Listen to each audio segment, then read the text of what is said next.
Welcome to another video of Cash or Crazy. Nice to see you again. Because today, we're diving into the boy band that ruled the world with frosted tips, matching outfits, and one of the darkest secrets in pop history. They were your first crush, the soundtrack to your teen years. Or the national anthem, and we chose the national anthem. And looking back at that time, and then they did Britney and NSYNC, and remember that? and they performed at the halftime. Wait, but why did you choose the national anthem? Well, we just thought it was more prestigious, you know, because it's like us being a boy I didn't want to band. stress out. I wanted to watch the game. I wanted to do the anthem. 5 guys in color-coordinated outfits with flawless choreography, platinum records, and poster boy smiles. But behind the denim, frosted tips, and perfectly timed key changes was a story nobody told us in 1999. Now, you've been on your tour in Europe for almost 2 months now. And how does this continent differ from any other continent you've played around the world? Behind the scenes, addiction, betrayal, a shady manager who stole their fortune. And now, decades later, those same 5 boys, now grown men, are plotting a futuristic Vegas surprise no one saw coming. This isn't just a reunion tour. It's a redemption arc, drenched in neon, nostalgia, and maybe a little desperation. Comment below, who was your Backstreet crush? Nick? AJ? Kevin? Drop it in glitter caps. The Backstreet Boys didn't start in a studio. They started in a Florida office, built by pop's most manipulative puppet master, Pearlman. This guy is the guy pioneering music on the radio right now. You know what I mean? He was the Berry Gordy. In 1993, he auditioned over 400 teens to create the ultimate American boy band. 5 made the cut: AJ McLean, Howie Doro, Nick Carter, Kevin Richardson, and Brian Littrell. They exploded first in Europe, playing sold-out stadiums in Germany and Sweden before Americans even caught on. That changed fast. By the late 90s, they were everywhere, on teen mags, MTV, and sold-out US tours. In 1999, Millennium debuted with 1.1 million first-week sales, pushing them into global superstardom. Backstreet Mania became a branding machine. Dolls, bed sheets, posters, and $75 million in merch sales in 1 year. But behind the scenes, the pressure was mounting. While fans debated Nick versus Brian, the group was cracking under the weight of non-stop fame, money disputes, and a manager who wasn't just greedy, he was hiding a massive secret. At their peak, the Backstreet Boys raked in an estimated $300 million. Nick Carter bought a $5 million Malibu beach house. Before he was even 20, AJ McLean cruised in a matte black Lamborghini. Kevin Richardson wore a $40,000 Rolex on stage. Their 1999 Millennium album sold 24 million copies. Add licensing, tours, Pepsi deals, and yes, even a Backstreet Boys edition of Monopoly, and the revenue exploded.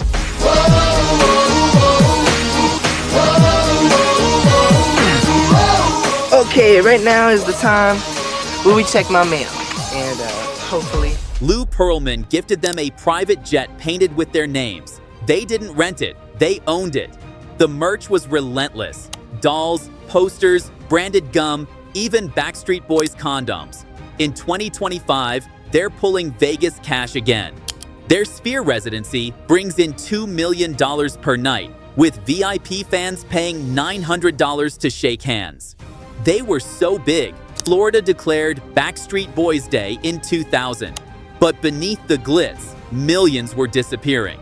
The fall from grace didn't happen all at once, but once it began, it hit hard. The boys were run ragged by non-stop touring, press cycles, and tight creative control. Exhaustion set in. So did deeper struggles. AJ McLean's addiction spiraled publicly. He entered rehab at the peak of their fame and later filed for bankruptcy, citing years of overspending, poor management, and personal demons. First day that I saw your smiling face, honey, He would later admit in interviews that he spent millions just on being famous. Brian Littrell faced his own battle, a rare vocal cord disorder that threatened his singing career. His attempt at a gospel solo project never charted, despite initial buzz. He drifted into a quieter, more faith-based life as the band slowed down. But the biggest betrayal came from the man who created them. Lou Pearlman, the same manager who had promised them fame and riches, had been robbing them blind behind the scenes. He stole tens of millions of dollars from the band, hiding it through shady accounting and shell companies. The band eventually sued, and Pearlman was convicted of massive financial fraud. He died in custody, disgraced. As the legal battles raged, cracks within the group deepened. Kevin Richardson announced he was leaving the band in 2006 to pursue a more normal life. That departure triggered tension within the group as the remaining members disagreed on musical direction, control, and reunion timelines. At one point, some members went years without speaking directly to one another. Meanwhile, Nick Carter faced legal controversies of his own, with lawsuits that pulled him into public scrutiny. The once squeaky clean image of the youngest Backstreet Boy became much more complicated. The public fallouts and internal rifts led to a multi-year silence. No music, no press, no social media interactions. The world assumed the Backstreet Boys were over for good. But just when it seemed like it was truly the end, they did what few expected. They came back. The glory came fast, and the crash was even faster. After Millennium made them global icons, the boys were trapped in a cycle of non-stop touring, press, and burnout. Ajay, the group's wild card, cracked first. His drinking and drug use, hidden behind sunglasses and charm, spiraled out. He checked into rehab in 2001. Brian Littrell, the soft-voiced heartthrob, faced a cruel twist. Vocal cord issues dimmed his shine. He tried to go gospel solo, but the label passed and fans didn't show up. Then came the gut punch. They sued Lou Pearlman, their manager and mentor. He hadn't just skimmed off the top. He'd run a Ponzi scheme using their money to cover failed airline scams. Tens of millions gone. He made some really bad deals and he needed income. The other truth is that he was a scammer from the beginning. He was inspiring false confidence in people and taking their money long before he was ever a boy band guy. Lou went to prison. The band fell silent. Dreams cracked. Drop A if you had no idea their manager stole millions. Childhood shattered. Keep watching. The solo years, the secrets, and a comeback no one expected. In their prime, the Backstreet Boys weren't just rich. They were dripping with ridiculous levels of 2000s boy band wealth. AJ wore custom Versace suits worth $30,000 on stage and sweated through them nightly. Nick Carter bought a Malibu mansion at 19. Kevin Richardson flexed a Rolex while dancing in fishnet tops. They believed they were rich. They didn't know he was pocketing most of it. It was all on shelves. Now, things look different. Nick shares home renovation videos. Kevin is building a chicken coop. AJ, now sober, is a sneakerhead dad with a closet full of custom Nikes. Brian is deep in his faith era, releasing Christian content and staying quiet. The bling is long gone, but the fans still wonder, did the magic go with it? After the lawsuit and rehab headlines, the members tried going solo, with limited success. Nick Carter had the most media attention. His solo album, Now or Never, sold decently, riding his fame. But critics weren't kind. The boy band shine didn't translate. AJ's solo effort was more chaotic. Public breakdowns, relapses, and messy performances made headlines. He was honest about his struggles, and fans respected the transparency, but the music never broke through.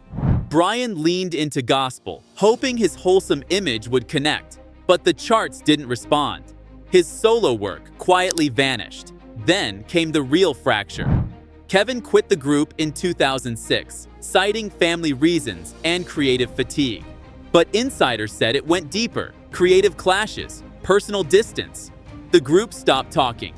Albums dropped with no noise. Even fans didn't know. And behind the silence, Which one do you think had the best solo career? Or was it all better as a group? Next up, the shocking Vegas comeback. Then, the miracle reunion. In 2012, Kevin returned. The full five were back together, and they didn't waste time. In 2019, they launched the DNA World Tour, their highest grossing tour ever. The boy band that had ruled the 90s was back in stadiums. And they weren't playing nostalgia sets. They had new music, new choreography, and fans who had grown up with them. Moms brought their kids. Grown men cried to "I Want It That Way." And then came 2025, a Las Vegas residency, but not just any. They booked the Sphere, the high-tech, futuristic venue known for mind-blowing visuals. Tickets sold out instantly. The show featured 25-plus songs, holograms, archival footage, flying robots, and yes, dance moves still mostly intact. They even performed unreleased tracks from the 90s, like buried time capsules finally dug up. VIP tickets were going for over $900. Fans were crying in their 40s. For some, it was closure. For others, it was a second chance to scream like they were 13.